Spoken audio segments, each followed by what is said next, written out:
Mga buhing santos, unsa ba'y kalainan sa panulay versus pagsulay? Now, sa English nini, ang panulay nagkahulugan yan. Ang panulay nagkahulugan that's temptation. O kining pagsulay nagkahulugan that's trial. So, unsa ba'y kalainan nining pagsulay o panulay? Nining putuha karon, ang kabubuton ba sa Dios nga dunay panulay? Dili kabubuton. Apan muuyon ba ang Dios nga dunay pagsulay? Yes, muuyon ang Dios. Nalapagutan na karon, nganong dili kabubuton sa Dios ang panulay kon temptation. Tungod kay kining maong temptation kon panulay, matud ka na sa pagpakasala. Pero ang pagpakana karon, muuyon ba ang Diyos nga ang tao dunay pagsulay, trial? Yes. Ngano ba? Tungod kay ang pagsulay, muhatud ka na pagkasantos sa tao. So, nining putuhakon sa ba ang mga biblical basis nga dili kabubuton sa Diyos nga ang tao matintal sa mga panulay, temptation. Dili kabubuton sa Dios ang temptation kon panulay. Niya sa Santiago chapter 1 verse 13. Unsay giingon ni Santiago, kung ang tao tintalon, dili siya moingon kining tentasyon gikan sa Dios. So, gipadayan ni Santiago nga kung dunay tentasyon sa usa ka tawo, dakong sayop ngayang pasanginlan ang Dios nga gikan sa Dios ang tentasyon. That is wrong. That is wrong. Ngano ba? Mingon si Santiago, kaya ang Dios dili man matintal sa pagbuhat og dautan. So, kining tentasyon mohatod ka na sa pagbuhat og dautan. Busa bawal na sa Dios, dili siya gusto niya na. O mingon si Santiago, o dili usab siya mo tintal kang bisan kinsa. So dili mo tintal ang Dios ni bisan kinsa. Nan ano ba di ay kini karon nga temptation mao kini nga mohatod man kini sa kining kadautan pagpakasala. Tungod kay kining temptation shortcut. Unsa may shortcut? It's a violation of the law of nature. Violation of the law of nature. Nganong violation of the law of nature? Dili mo sakripisyo ang tao. So kanang pagpanulay, gusto ang tao nga hayahay. Gusto siya nga instant, dali ra. Example, supposedly, nga bawal ang premarital sex. Bawal ang pagpakighilawas nga dili kapikas sa kinabuhi. Bawal ang pagpakighilawas nga wala nimo pakasli. Unya gusto ang tao nga instant joy. So dili niya uyab o unsa ba kini? Prostitution o dili niya asawa pero nagkasinabot sila, fornication, o wala pa sila maminyo, premarital sex, so instant joy, wala pa'y lisensya, wala pa'y panalangin, mao na dunay muatud sa pagpakasala, instant. So mga pagkaon na to nga mga instant, mga pagkaon, mo resulta sa pagkaon. So mao kini nga bawal sa Dios, kini karon gitawag og panulay kay gustong instant violation of the rule, the law of nature. Example, diha sa Matthew chapter 4 verse 1 to 11. Gitintal si Jesus instant nga 40 days siya mismo wa mo kaon, no, nagfasting. Unya gitintal siya nga kamahanan kaman, so di ay bato himuan ng pan instant. Instant. Ang Diyos may balibad. Ngano? Temptation.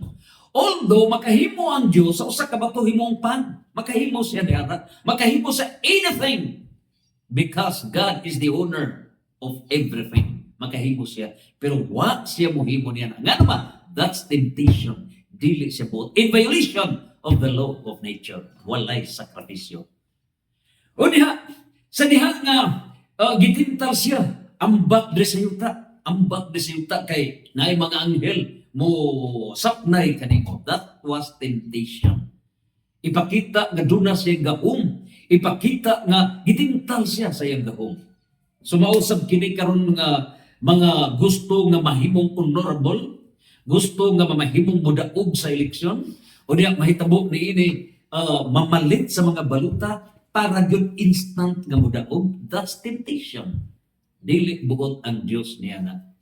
O diya lain pa, maurasab kini sa nagkadaiya nga mga instant. That's temptation. Mo resulta na sa kamatayon pagpakasala. So mao hinungdan nga mingon si Santiago, unya, ang iyang daotang tinguha, mingon Santiago, kining temptation o kining panulay. Apan moabot ang tentasyon kung ang tao ay luon o danihon sa daotan niyang tinguha.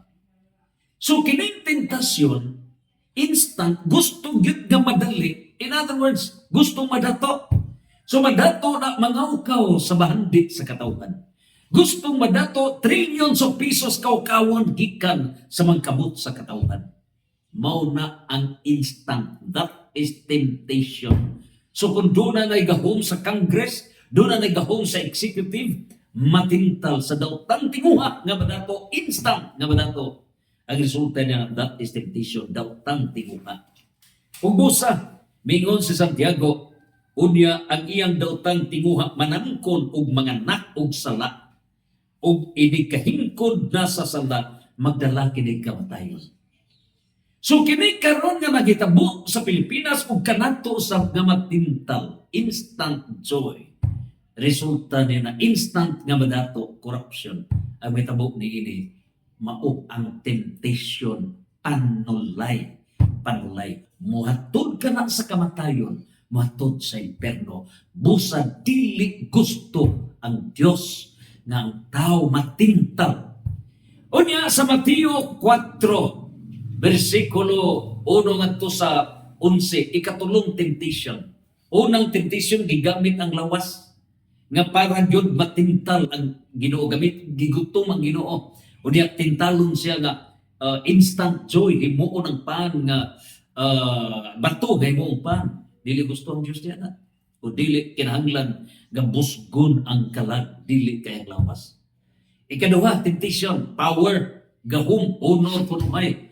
Pero wala musunod niya ng Diyos. Wa magpatintal niya ng nerbo sa gahom, power. Ikatulo, kalibutan. So, migiingnan siya ni Satanas, luhod ka na ko. Ihatag ko kanimo kining tanan nga mga kabtangan makita, tibok kalibutan, luhod lang ka kanako. Mao ni nang hitabo na to karon. Ang tao, basta gusto lang nga makabatulog gahom, gusto lang nga madato, ibaligya ang kalag. Mulukod ni Satanas. That is temptation. That is temptation. Ug busa, misupak og balaod sa Dios, dili magpatintal. Unya, miingon ni ini muhatod ka na sa kamatayon. Busa, unsa pa di ay ang kabubuton sa Dios? Muuyon ba ang Dios nga ang tao dadon sa pagsulay, trials. So ang trial, dili instant joy, opposite, kundi sakripisyo. In other words, muantos ang tao, mo sakripisyo. So ang temptation, pag panulay, mo resulta na sa daglit nga kalipay, pero ang resulta, kadautan, pagmahay, pagpasol, silot sa umabot. Opposite na sa pagsulay, trial, kay mo sakripisyo ka sa hamubok nga panahon.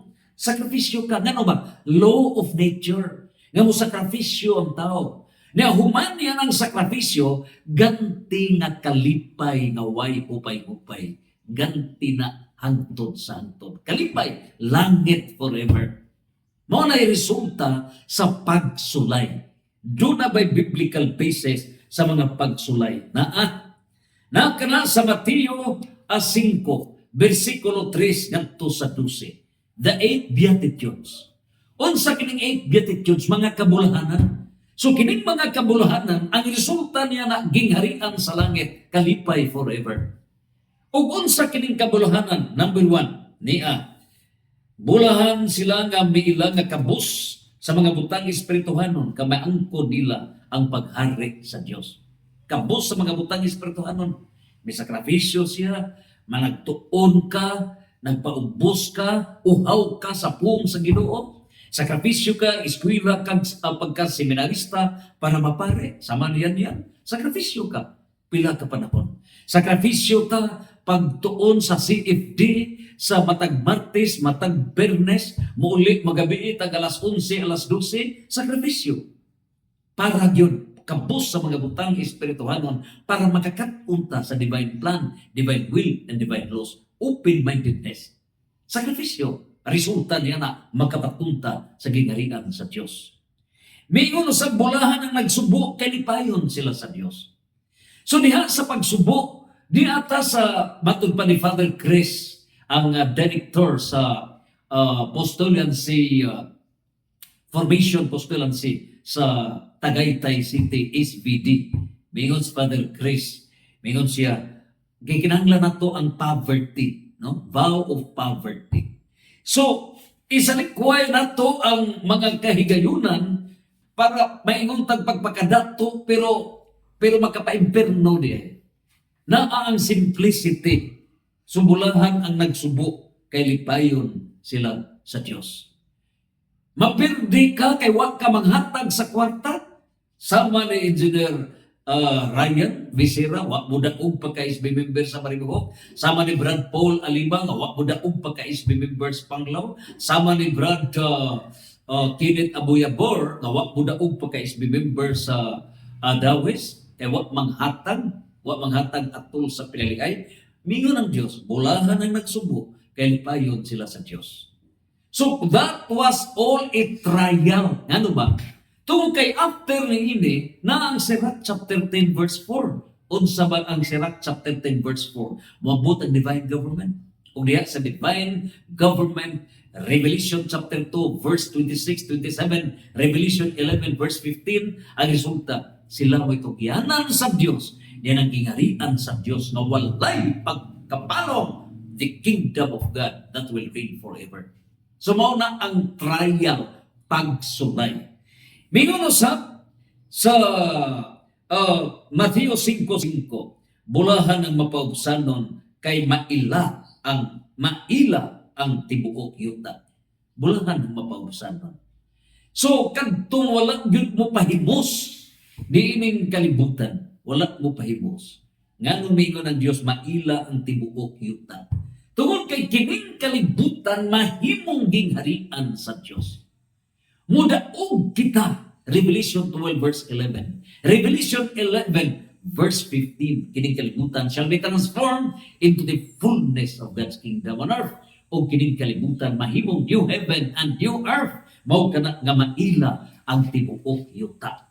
Mao na nga do not tay trial pagsulay sakripisyo ta muna for the period of years, for a few period. Another is igran gasa sa Dios. 1 Corinto 2:9, ang wala gyud naa sa tao, mao ang kitagana sa Dios niadtong higugma kaniya. 1 Corinto 2:9, mao kanay gipadayag diri sa Mateo 5:5, bulahan ng mapaubsanon kay maila ang tibuok yuta. Revelation 21 verse 1 to 8, the new heaven and new earth, bagong langit at bagong yuta, the new world. Isaiah 65 verse 17 to 22, mao kana ang bagong kalibutan.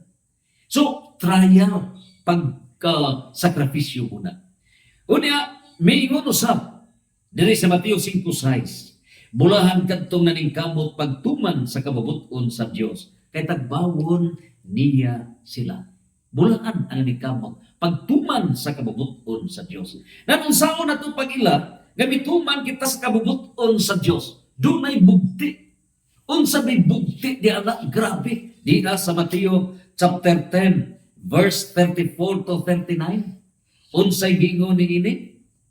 Ayaw kamo pagunahuna nga mayanhi ako aron pagdalan kalinaw sa kalibutan kun dili ang akong gidala espada. Unsa kining espada? Hebrew chapter 4 verse 12. Kanang espada duhay swab pung sa Dios. So kining pung sa Dios kamoy pagasundon mutabas na sa tong kasing-kasing. Sakit ka na, sakripisyo ka na. Pero bisan sakit, ang resulta niya na we will be purified. Purified ta para pagsunod sa gigarian sa langit.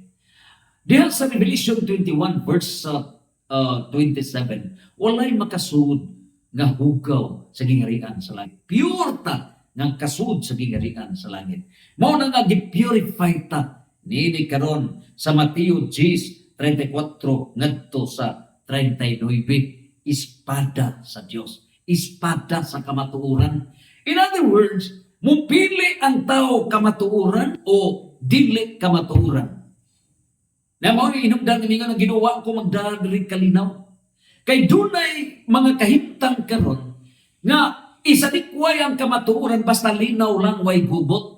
O di sa way gubot, impirno di ay nga kinabuhi ang iyang ibuhian. In other words, dunay error.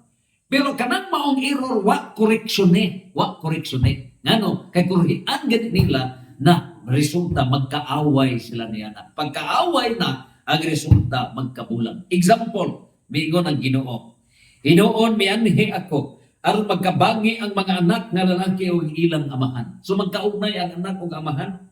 Ang mga anak nga babae o ang ilang inahan. O ang mga umagad nga babae o ang ilang ugangan nga babae. Ang labing ngilad sa nga kaaway sa tao, maora unya ang mga sakop sa iyang kaugalingong panimalay. Imagine.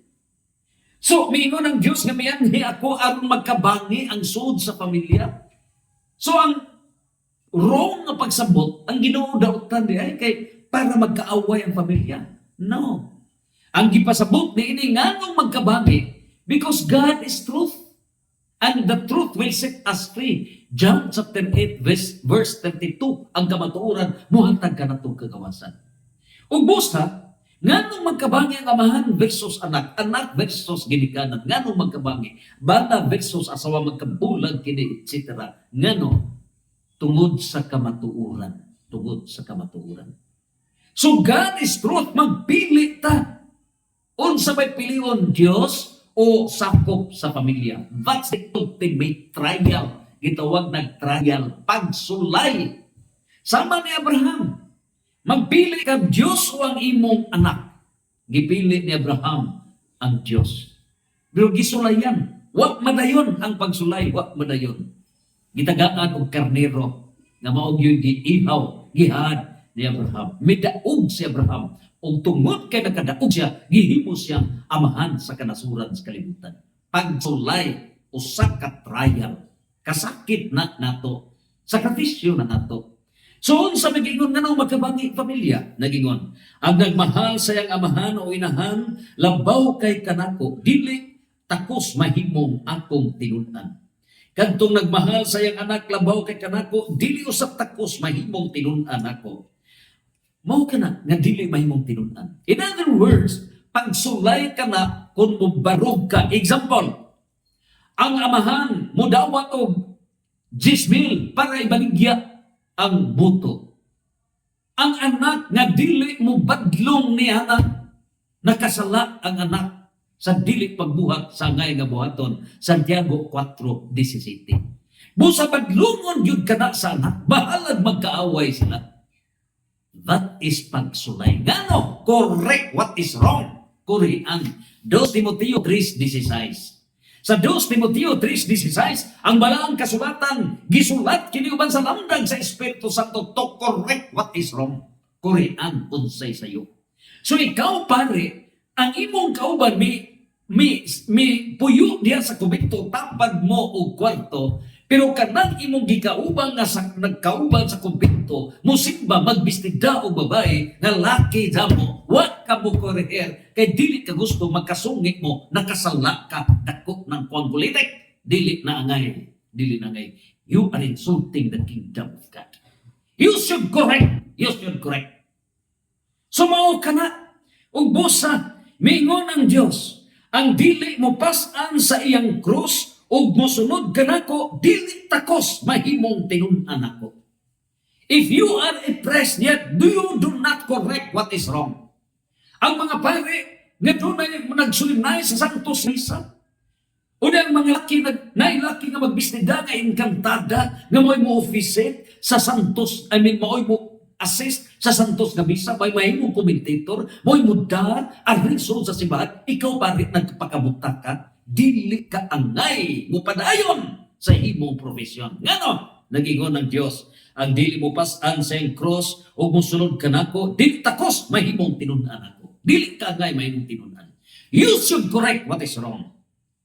O gadtong maningo guro sa iyang kaugalingon nga kinabuhi, kawad-an hinuon niini. Apan ang kawad-an sa iyang kinabuhi, tungod ka nako, magkabaton hinuon niini. Bagan yun, unsay kamatuoran, correct what is wrong.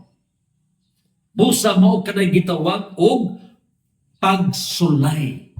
So, ang pagsulay na ay kasakit na to. Pero ang resulta niya na pagbarug sa kamatuoran, conversion, Roma 12:21, convert. Pag-convert na niya na, mahimong santos, ikaw, santos, mahimo ka, makakonvert ka sa tao, mahimong santos. Busa, diha sa tong pagadje, diha sa Santos nga Misa, mag-awit ang amahan na mo. Una, ang uban mingon, o dili mo kami itugyan sa panulay. Correct, wrong. Di ba nagingon? Nga, o dili mo kami itugyan sa panulay. Ang uban mingon, o dili mo kami itugyan sa pagsulay. Unsa bay correct niya na? Pagsulay o panulay? Unsay correct? Ang correct is pagsulay. I mean, dili mo kami itugyan sa panulay. Ang correct is dili mo kami itugyan sa panulay. Ngano? Nag-ampo ta nga dili kita itugyan sa panulay. Ngano? Kay ang panulay mo resulta na sa pagpakasala. O dili kabubuton sa Dios nga ang tao makasala. Temptation. In other words, dakong sayo kanang wrong nga Bisaya nga dili mo kami itugyan sa pagsulay. Wrong. Wrong. Ang Bisaya sa temptation is panulay. And lead us not into temptations, which is correct. O ang Bisaya niya na, o dili mo kami itugyan sa panulay. That is correct. Ngano? Kay dili buot ang Dios na kita makasala. Kay diha sa mga panulay, temptation, makasala ang tao. Niining puntuha, ang pagsulay trials, muhatod ka na to pagkasantos. Magantos ta una, sakrifisyo ta, human niya na makapasarta, santos, santos, santos. Gingarian sa Diyos. Ang panulay, temptation, kalipay, dali lang mubo nga panahon, resulta, pagpakasala, kasakit forever, imperno. Busa pagpili. Panulay o pagsulay? Temptation, imperno, o trial, santos?